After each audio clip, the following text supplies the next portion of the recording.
Hi అండి. అందరికీ నమస్కారం అండి. ఫ్రెండ్స్ మనకి ఇప్పుడిప్పుడే మరొక బ్రేకింగ్ న్యూస్ అప్డేట్ అయితే రావడం జరిగిందండి. అదేమిటంటే ఎమ్మెల్సీ కవితకు ఊహించని మరో బిగ్ షాక్ అంటూ ఇప్పుడే మనకొక బ్రేకింగ్ న్యూస్ అప్డేట్ అయితే రావడం జరిగిందండి.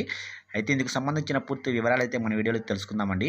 వీడియో మొత్తం ఎక్కడా స్కిప్ చేయకుండా చూడండి ఫ్రెండ్స్. ఇక లేట్ చేయకుండా వివరాల్లోకి వెళ్ళిపోదాం. ఇక్కడైతే చూడండి friends. Delhi liquor scam, money laundering కేసులో బీఆర్ఎస్ ఎమ్మెల్సీ కవితకు మరో ఎదురు దెబ్బ తగిలింది. కేసులో ఆమె పాత్రపై ఎన్ఫోర్స్మెంట్ డైరెక్టర్ ఈడీ దాఖలు చేసిన సప్లిమెంటరీ ఛార్జ్ షీట్ను రౌస్ అవెన్యూ కోర్టు పరిగణనలోకి తీసుకోనున్నట్లు ప్రకటించింది. అలాగే జ్యుడిషియల్ కస్టడీలో ఉన్న కవిత, చన్ప్రీతి సింగులకు ప్రొటెక్షన్ వారెంట్, మరో ముగ్గురు నిందితులకు నోటీసులు జారీ చేసింది. ఇక తదుపరి విచారణను జూన్ 3కు వాయిదా వేస్తున్నట్లు వెల్లడించింది.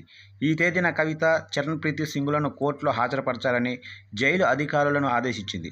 అలాగే దామోదర్ శర్మ, ఫిరోజ్ కుమార్, అరవింద్ సింగులను అరెస్టు చేయకపోవడంతో 3వ తేదీన వీరు వ్యక్తిగతంగా కోర్టుకు హాజరు కావాలని సమన్లలో స్పష్టం చేసింది. కాగా ఈ నెల 10వ తేదీన కవితతో పాటు మరో 4 నిందితుల పాత్రపై దాదాపు 8,000 పేజీలతో 6వ సప్లిమెంటరీ ప్రాసిక్యూషన్ ఫిర్యాదును ఈడీ దాఖలు చేసింది. అయితే prevention of money laundering act section 45, 46(1) ప్రకారం ఈ అనుబంధ ఛార్జ్ షీట్ డాక్యుమెంట్ను ట్రంక్ పెట్టెలో కోర్టులో సమర్పించింది. ఈ ఛార్జ్ షీటును పరిగణనలోకి తీసుకోవాలని ఈడీ తరపు పబ్లిక్ ప్రాసిక్యూటర్ ఎన్కే మట్టా స్పెషల్ జడ్జి కావేరి బవేంజాను కోరారు.